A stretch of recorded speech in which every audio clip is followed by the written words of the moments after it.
Assalamualaikum warahmatullahi wabarakatuh. Perkenalkan, nama saya Rifa Maudi Mustafa, kelas 03 PPKM 001, mahasiswi Universitas Pamulang semester 3, Fakultas Keguruan dan Ilmu Pendidikan, Program Studi PPKN. Di sini saya akan membuat video pengembangan bahan ajar dan media pembelajaran. Berikut videonya. Berikut topik materinya. 1. Suprastruktur dan infrastruktur politik. 2. Lembaga-lembaga negara Republik Indonesia menurut Undang-Undang Dasar Negara Republik Indonesia tahun 1945. 3. Tata kelola pemerintahan yang baik. A. Suprastruktur dan infrastruktur politik. 1. Suprastruktur sistem politik Indonesia merupakan sebuah kajian politik yang menarik untuk dipelajari. Sistem politik terbentuk dari dua pengertian, yaitu sistem dan politik. Menurut Pamuji, sistem adalah suatu kebulatan atau keseluruhan yang kompleks atau terorganisir, suatu himpunan atau perpaduan hal-hal atau bagian-bagian yang membentuk suatu kebulatan atau keseluruhan yang kompleks dan utuh. 2. Infrastruktur. Infrastruktur politik adalah kelompok-kelompok kekuatan politik dalam masyarakat yang turut berpartisipasi secara aktif. Kelompok-kelompok tersebut dapat berperan menjadi pelaku politik tidak formal untuk turut ikut serta dalam membentuk kebijaksanaan negara. Infrastruktur politik di Indonesia meliputi keseluruhan kebutuhan yang diperlukan dalam bidang politik dalam rangka pelaksanaan tugas-tugas yang berkaitan dengan proses pemerintahan negara. B. Lembaga-lembaga negara Republik Indonesia menurut Undang-Undang Dasar Negara Republik Indonesia tahun 1945. Kekuatan-kekuatan suprastruktur politik yang tergolong dalam lembaga tinggi negara Indonesia adalah sebagai berikut. 1. Majelis Permusyawaratan Rakyat atau MPR. 2. Dewan Perwakilan Rakyat atau DPR. 3. Dewan Perwakilan Daerah atau DPD. 4. Presiden atau Wakil Presiden. 5. Mahkamah Agung. 6. Mahkamah Konstitusi. 7. Komisi Yudisial. 8. Badan Pemeriksa Keuangan. 1. Majelis Permusyawaratan Rakyat atau MPR.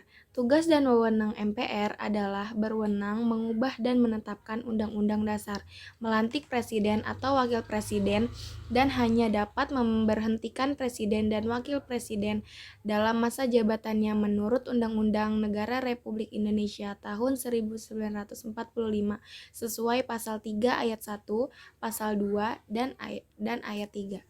2. Presiden. Presiden dan wakil presiden dipilih langsung oleh rakyat dalam satu pasangan calon. Pasal 6A ayat 1 Undang-Undang Dasar Negara Republik Indonesia tahun 1945. Syarat menjadi presiden diatur lebih lanjut dalam Undang-Undang Negara Republik Indonesia tahun 1945, pasal 6 ayat 2. Undang-Undang Dasar Negara Republik Indonesia tahun 1945. Kekuasaan presiden menurut Undang-Undang Negara Republik Indonesia tahun 1945. 3. Dewan Perwakilan Rakyat atau DPR. Anggota DPR dipilih melalui pemilu. Pasal 19 ayat 1 Undang-Undang Dasar Negara Republik Indonesia tahun 1945. Fungsi DPR adalah fungsi legislasi, fungsi anggaran, dan fungsi pengawasan. Pasal 20 ayat 1 Undang-Undang Negara Republik Indonesia tahun 1945. Hak anggota DPR adalah hak interpelasi, hak angket, dan hak menyatakan pendapat. Pasal 20A ayat 2 Undang-Undang Dasar Negara Republik Indonesia tahun 1945. 4. Badan Pemeriksa Keuangan atau BPK.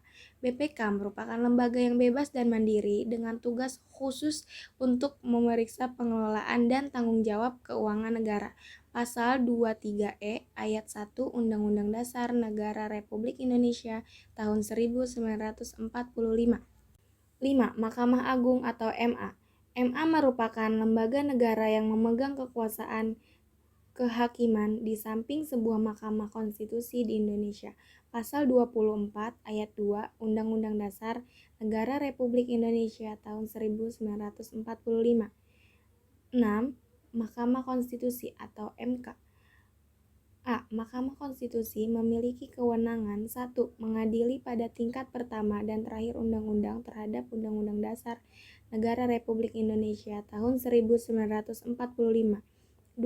Memutus sengketa kewenangan lembaga negara yang kewenangannya diberi oleh Undang-Undang Dasar Negara Republik Indonesia tahun 1945. 3. Memutus pembubaran partai politik. B. Mahkamah Konstitusi beranggotakan 9 orang, yang anggota diajukan MA, 3 anggota diajukan DPR, dan 3 anggota diajukan Presiden. 7. Komisi Yudisial atau KY.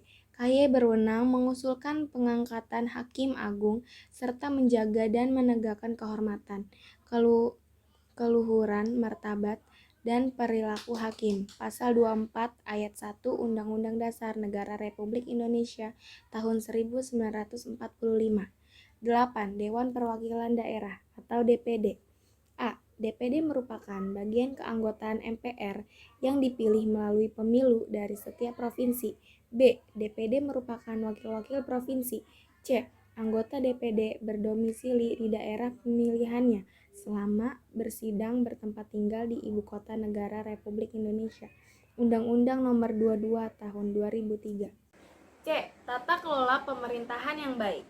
Tata kelola pemerintahan yang baik merupakan suatu konsep yang akhir-akhir ini banyak dibahas dalam ilmu politik dan administrasi publik, terutama dalam hubungannya dengan demokrasi, masyarakat sipil, partisipasi rakyat, hak asasi manusia, dan pembangunan masyarakat secara berkelanjutan. Dalam tata kelola pemerintahan yang baik, terdapat 3 unsur pokok yang bersifat sinergis. 1. Unsur pemerintahan yang dipercaya menangani administrasi negara pada suatu periode tertentu. 2. Unsur swasta atau wirausaha yang bergerak dalam pelayanan publik. 3. Unsur warga masyarakat atau stakeholder. Dalam perkembangan selanjutnya, tata pemerintahan yang baik berkaitan dengan struktur pemerintahan mencakup hal-hal sebagai berikut. 1. Hubungan antara pemerintah dan pasar. Misalnya, pemerintah mengendalikan harga-harga sembako agar sesuai dengan harga pasar. 2. Hubungan antara pemerintah dan rakyat. Misalnya, pemerintah memberikan pelayanan dan perlindungan bagi rakyat. 3. Hubungan antara pemerintah dan organisasi kemasyarakatan. Misalnya, pemerintah memberikan kesempatan pada organisasi kemasyarakatan untuk berpartisipasi dalam pembangunan.